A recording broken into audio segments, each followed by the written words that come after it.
Hey there, Sandra here from the Schwowin's Nest. Thanks so much for stopping by to see what I'm up to. At our cottage, we've got tons of pallets. You can see the whole stack of them here. But this one had already been cut down to use in a different project that we had going on here. And we were just going to toss this one into the fire pit. So I decided to make something out of it for fall. The little saw that I like to use is from Rockwell, and it's just a little 4-inch blade. It's a handheld skill saw, and it works really well for cutting down pallets and for doing small projects. It's not too heavy, so it's easy to manage.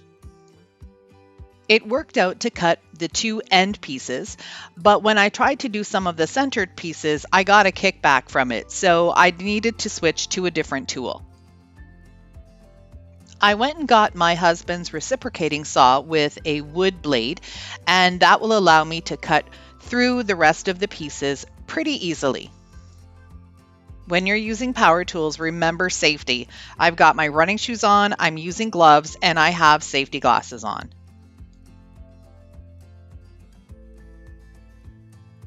Moving back to the circular saw, I'm going to make a picket fence out of this pallet. So I'm going to just do some angled cuts at the very top.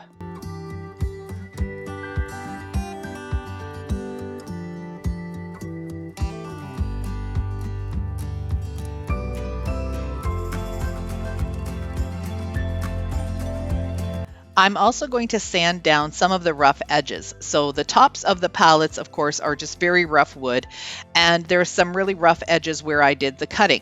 So I'm taking my little hand sander, and it's got a 60 grit sandpaper on it, and I'm just going to get rid of a lot of the sharper edges or the splinters, anywhere where I could hurt myself when I'm moving this around. I'm going to now give it some dry brushing with a white premium interior latex paint in eggshell. This is a gallon that I picked up at the Restore for 20 bucks. So I've been getting a lot of use out of this paint. I'm just going to use a regular brush and just give it sort of a whitewashed effect. I want it to look like it's been painted white, but some of the paint has come off, and it's a really old picket fence. Today's video is part of a challenge, and it's called Using Trash to Create Treasure. It's hosted every month by Casey over at Coffee with My Sunshine. Her co-host this month is Leah Knapp from DIY Beauty on Purpose. I follow both of these ladies on their YouTube channels because I love what they do, and I'm sure you will too. Please go over to their channels. They'll be linked down in my description box, and hit that red subscribe button and give them some support. There will also be a playlist link because tons of YouTube creators participate in Casey's challenge every month. Make sure you go click on the link and watch everybody's videos. You are sure to find some inspiration. The white paint is dry, and now I'm going to start using this honey brown color from Americana. It's just an acrylic paint, but I've added some baby powder to it to create a chalk paint out of it. I love this color because it's sort of a muted orangey brown, and it's perfect for fall. It's not too bright. I'm going to be painting a pumpkin patch right on top of the picket fence. I thought this idea would be really cute for fall. Now, pumpkins are super easy to draw. I'm not using a pencil ahead of time. I'm just going for it with my paintbrush. And you know what? Pumpkins come in all shapes and sizes, so it really doesn't matter what your pumpkin looks like. If you've got a little bit of shading in the right direction, you're set to go. So you can see that I'm kind of doing some rounded shading here, and that will help to show that the pumpkin is more three-dimensional. I'm not going to be painting the pumpkins a solid orange. I want some of the white to show through. Again, I want this to look old and rustic, and if I use the paint in just the right amount, it'll look like it's been there for a really long time. I'm also going to paint the edges or the sides of the boards and in between the boards at the bottom.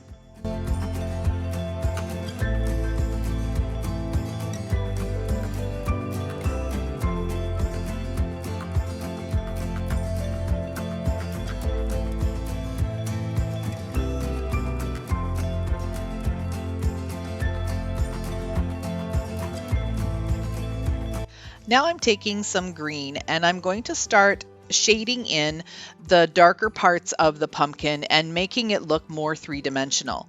And this is really easy as well. You're just going to do some rounded stripes on the pumpkin and then shade them in so they look like the ribs on the pumpkins themselves.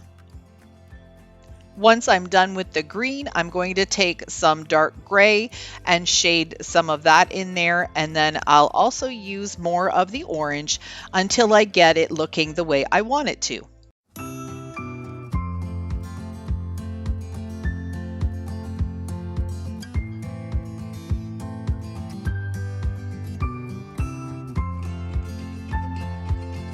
The pumpkins also need a stem and they need some of that squirrely vine stuff, so I'm just taking some gray and I'm going to give each of them a nice little stem.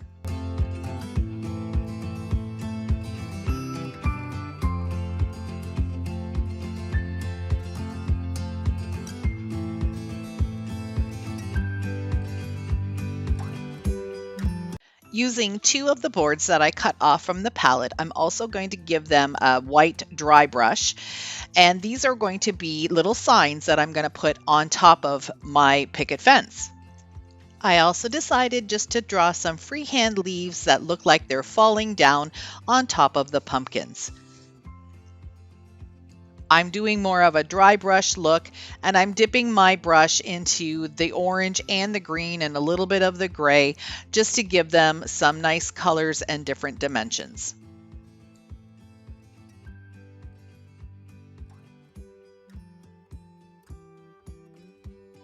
To add some shading to each of the leaves, I'm just taking a little bit of the gray paint on my finger and then dragging it along one side and blending it in.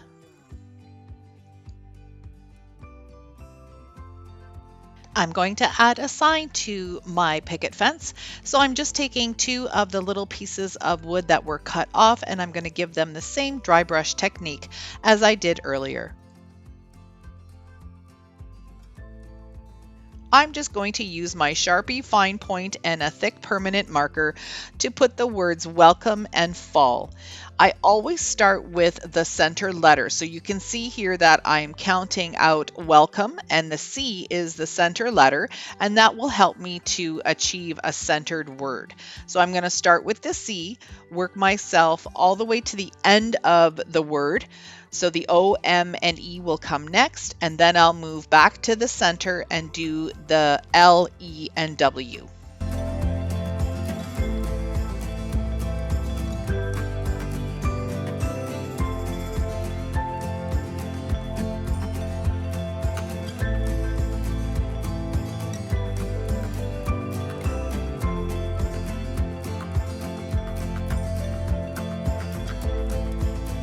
Then I'm going to make the letters thicker using the other permanent marker.